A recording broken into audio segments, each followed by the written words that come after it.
কোথায় আজকে সেই সমস্ত মাগিরুত, কোথায় আজকে সেই সমস্ত সুদানির ফুট, যেই সমস্ত সুদানির ফুটে মজিবুল হকের কার্যালয়ে এসে বড় বড় কথা বলতো, হেতে আওয়ামী লীগের সোনা, হেতে যুবলীগের হেঁড়া, হেতে ছাত্রলীগের বাল, হেতে শ্রমিক লীগের সাল, হেতে স্বেচ্ছাসেবক লীগের আলসাঙ্গের বাল। ম্যাডাম মাগিরুত, ইউ ব্লাডিবুল বাস্টার্ডের বাচ্চা নড়ির ফল হগল।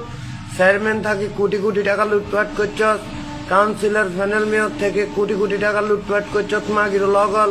আওয়ামী লীগ, যুবলীগ, ছাত্রলীগ, স্বেচ্ছাসেবক, শ্রমিক লীগ, কৃষক লীগে থাকি শত কোটি টাকার টেন্ডার পেয়ে অপর রাজনীতি করছস, দলীয় বাণিজ্য করছস, সৎ বাণিজ্য করছস। মাগিরুত হগল ফোন দিলে ফোন ধরস না, তোকে মার হুন্দাই, তোকে মার সুদি, তোদের বাপ দাদার মার হুন্দাই নড়ির ফুল হগল। একটি ফোন রিসিভ করস না, এক পয়সা দেরি না, তোকে মারের হুন্দায় খানকির ফুল হগল। আগামী দিন খালি 14 গ্রাম আসি বলিস আমি আওয়ামী লীগের মুখ পদের নেতা, আমি যুবলীগ, ছাত্রলীগ, স্বেচ্ছাসেবক, শ্রমিক লীগের নেতা, তোর মার হেঁটার জন্য ভাঙিয়ে গেলাম মাগিরুত, ব্যাগ হারিয়ে গেলাম মারি।